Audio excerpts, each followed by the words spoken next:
planning to go to Salzburg from Berchtesgaden, there are limited luggage options. They also have the luggage carts, the luggage seats, luggage belt, I mean.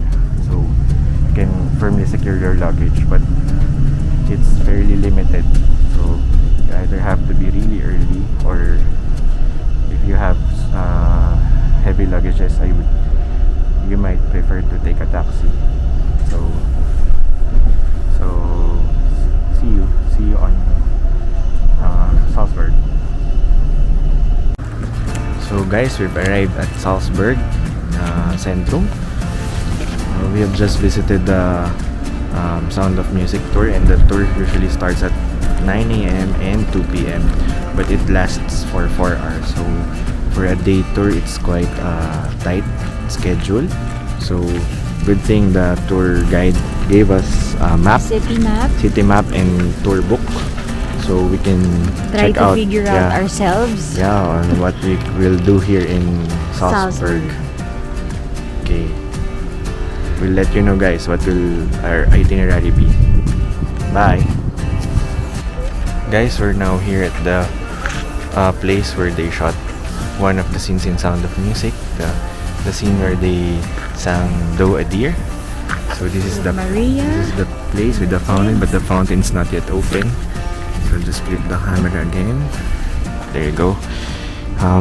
From the Salzburg Centrum station, you just walk to the Mirabelplatz Plaza.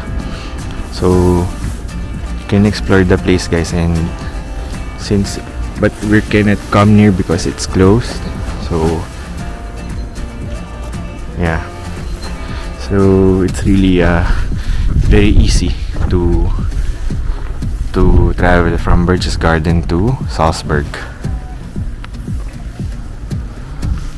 So guys, we're now here at the bus station. So we're able to see the Miraplatz Plaza where they shot Do a Deer scene. Now we'll be going to the place where they shot the IM16 going on 17. The gazebo. And we're able, at the bus stop, you can just purchase a ticket. We got the 24-hour ticket pass for the bus and trams here in Salzburg. It's very easy to operate. And they also accept credit cards. So let's go. We'll just pan out the video again from this side. So this is the view from the street while we're walking. Alps? Yeah. The Bavarian Alps?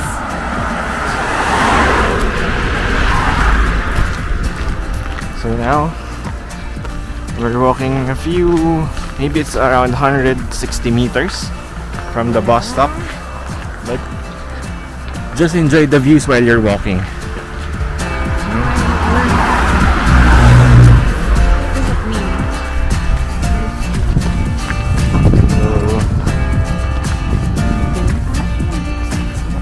So this is the end of Salzburg. Different area. Yeah. It's quite windy now. Not sure what the temperature is right now. A while ago it's -4? Yeah. That's around 11 a.m., right? It's -4 at around 11 a.m. Yeah. So maybe it has gone up a little bit. So we're seeing a lot of cyclists and cars park. Maybe they're also going to the palace. Actually, there's a tour here from the tour operator has a Sound of Music tour. So they will take you to 6 different places where they shot the Sound of Music. But the tour starts at around 9 a.m. the first tour, and then the second tour is at 2 p.m. but the tour would last for around 4 hours.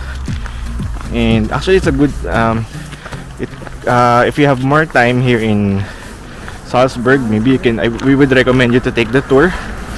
Of course there would be a different story if you would be able to join with the locals, you know, they would have a different story for each place that you will be going to. But since we are only on a day tour, and we'll try to catch the 5 p.m. bus Going back. going back to Berchtesgaden, which is in Germany. So we kind of took matters in our own hands and do our solo tour. Okay.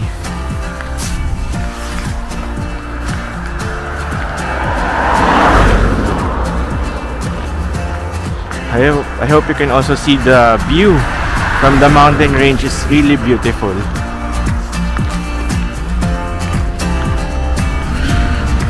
Okay. We're able to reach our destination, the Hellbrunn Park. So, as you can see, there's also a big park where you can enjoy, sit back and relax. It also has cafes and a souvenir shop. So the backdrop is where they shot the Liesel and Ralph scene from The Sound of Music. So there you go. Let me also show you the park. So many people here just hang out, ride a bike. Kasi it's a Sunday, so they kind of chillax right now because it's a weekend.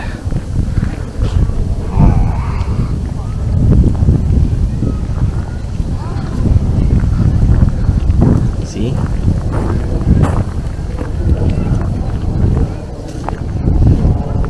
Let me show you a little more of the park.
So guys, we're now on the third shooting site for The Sound of Music.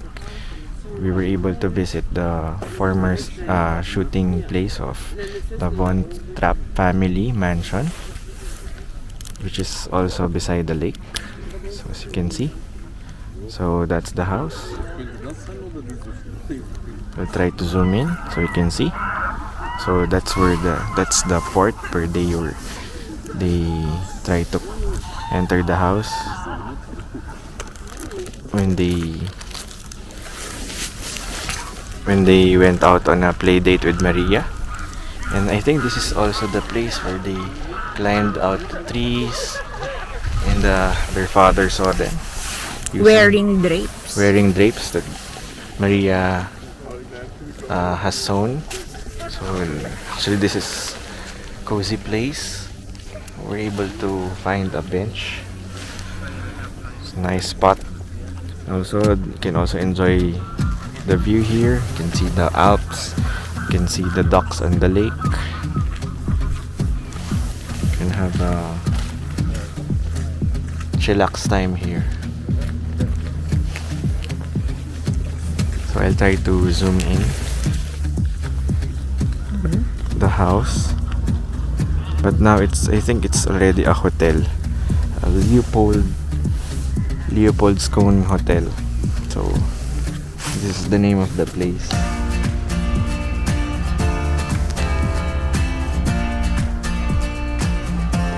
We'll try to pan it out.